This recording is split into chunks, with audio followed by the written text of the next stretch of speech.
Hi folks, welcome to another episode of Poway Professor. Thanks to all my subscribers and welcome to any new viewers. Click like if you like this video and subscribe if you want to see more. Today I'm going to be reviewing this Fender Acoustic electric bass. I've had this for about a year and a half. I bought it about a year and a half ago. I have a Fender P bass, a solid body electric bass that I've had for about 10 years. I'm going to say almost 10 years, and I like it a lot, but I wanted an acoustic sound, something more like a stand-up bass kind of sound. So I was looking for an acoustic bass with electric pickups. And I found this secondhand, and so I bought it, and I've been really happy with it. But I do have some issues, and so I want to do just kind of a full review of this. As always, nothing in this review is sponsored. All the equipment I'm using I have purchased myself for Poway Professor. So, let's get started. We're looking at the Fender model BG-31MTB, and this is made in China. I don't know the specs. When I get them, I'll put them right here, but my guess is, looking on the inside, the sides look and the back look like mahogany. I'm guessing the top is mahogany, but it might be spruce.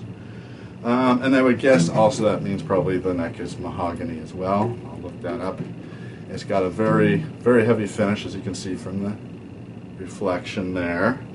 Obviously a rosewood fretboard, which is my favorite kind of fretboard, so that is a plus for me. And the main thing is that the scale is short scale. So it's a 32.5-inch scale, roughly a 32-inch scale. Definitely a short scale bass. Standard would be about 34 to 36 inches. So that is the instrument I've been using, and I have used it on a number of recordings.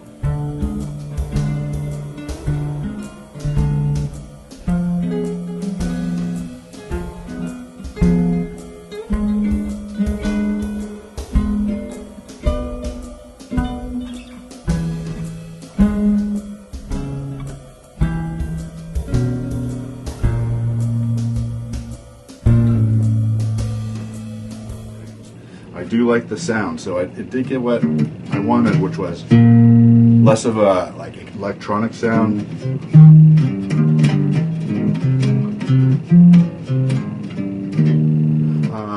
I really like that sound. I love the tone. So on the plus side, what I like about this bass guitar is that it is made by Fender, number one. I love Fender instruments.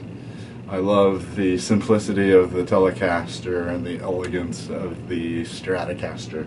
You know, this guitar maintains the Fender quality that I expect. And again, the other main quality is that it is a hollow body acoustic. And so it has the tone that I was really looking for. It is short scale, which makes the action kind of nice, easy to play. And the other thing I really like is the electronics. Let me show you up real close. It has a three-way, without hitting the ceiling fan there, it has a three-way EQ system there. So it has a bass, middle, and treble settings. And right now I have bass and treble cranked up and the mid-range cranked down because I have flat round strings, so it's a lot of mid-range, but there's a fuller sound with the mid-range pulled up, so I really like that. A lot of guitars only have bass and treble, or they might only have one slider, which is basically a tone knob. This has three different frequency controllers, a battery check, and a volume. Volume is really important. Not all of my acoustic electrics have a volume. Downside is it is an active circuit, but honestly I've never seen a bass guitar that doesn't have an active circuit, so invest in a lot if you're a bass player, you invest a lot of 9-volt batteries.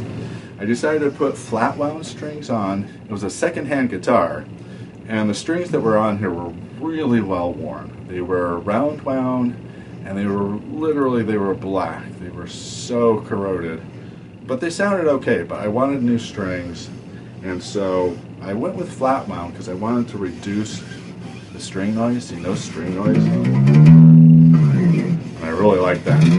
I like the feel, but I may have gone a little too high on the tension. This is medium tension, and so possibly because of that I'm having some intonation problems.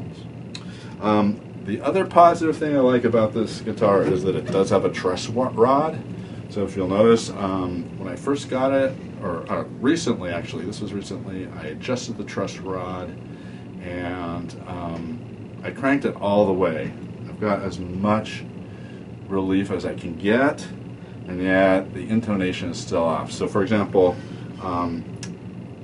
what it means is when I'm playing, I have to tune to whatever part of the fretboard I'm going to be working on. So I just recently recorded a song in E flat up here. That's what I was doing at the beginning here. So I tuned it to the 12th fret. So this is an E. So if you listen to the intonation, or I'll just play it open. I don't know if you can hear that. It's a little bit, that's lower. It's a little higher. And I'm not pressing real hard here. And it's off by 25 cents, a full quarter tone. So if this is like 1 cent sharp, I like 1 cent sharp, that is 24 cents flat. And that's way off. So as I said, I cranked the truss rod as far as it will go, and I still have those intonation problems, so I kind of just have to tune to a certain part of the fretboard and play to that. And I really don't like that. If I get a chance, I may put lighter strings on, because what I suspect is it's still too heavy. It's still pulling the neck a little too far, but that's where I'm at with this. I do love playing it. I love the flat wound. So what is it besides that intonation problem? What other issues? Again, the short scale makes the intonation a problem. I think it's causing intonation problems. And also, it's hard to play really clean. You can hear when you get up to above the 9th fret, it's really hard to get a clean tone, or like above that 9th fret. I have to focus really hard. There, see? If I don't hit it really cleanly, I get a lot of buzz. It is forcing me to be a better bass player. But basically, once I get above the 9th or 8th fret, the frets are too close together, and you have to be really precise, and it doesn't sound quite as fluid. So I would like a bass with a full scale, like 34 inches or more, and I think that'll make it easier. Now, one other thing that is a problem for me is that it does not have a cutaway. So now whenever I get acoustic guitars, I look for a Florentine cutaway. I like the Florentine cutaway. Since this is short scale and with no cutaway, it goes to the 15th fret, which means like if I want to do an E flat way up here, that's kind of hard. I'm reaching way over here. I would love to have the cutaway so I could play up around the 15th, 17th fret. I love that sound up there. Every once in a while, kind of slide up there. But that's going to be really even hard with the frets and stuff. So no cutaway. That was a downer. And it does not have an onboard tuner. I kind of expect that nowadays, if they're going to put the electronics in there. So I was a little bummed about that. Now, one other thing is the tuners themselves. They seem to be a little unstable, and this is kind of, the kind of issue you see with guitars made overseas. They're held on with just one screw, and they have these big wing nuts. So these things tend to catch on, like when I'm pulling it out of the case and stuff like that.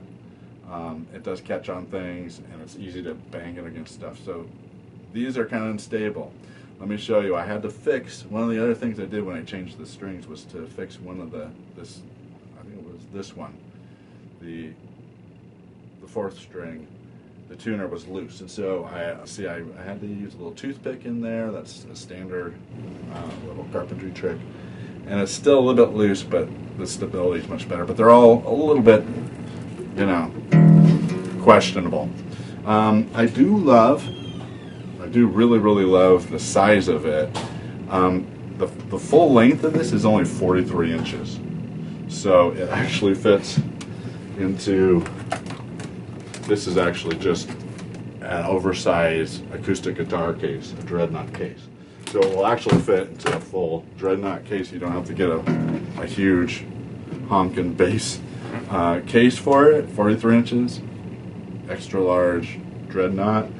It makes it easy to hold, easy to play. The balance is really nice. I haven't noticed really any like neck dive or anything. So overall, it's a really good instrument. My main problem is with the short scale. Not to be daunted, I have another guitar on order. So watch for another gear haul coming up soon. I don't want to give it away. I'll leave it a surprise. Leave a comment down below if you can guess what manufacturer I went with. Let me just say it is a full-size 34-inch scale acoustic electric guitar. And so basically the same as this, just full size, and its neck's going to come out about to here. So I'll have a full size neck to work with, a lot more real estate, and a lot more fun. So leave me a comment if you can guess which manufacturer I'm going to go with. And I'll give you one hint, this one is not a Fender. I love this Fender, and I will probably hang on to this because it's just got such a unique sound. And I love playing the short scale when I love playing it. But I do have to figure out the intonation problem. So this is going to go into storage. The other guitar is due tomorrow, so watch in a few weeks. I should have an upcoming video on my new acoustic electric bass. But in the meantime, this is the Fender BG-31MTB Gear Haul review. Thanks for watching. Until next time, stay in tune.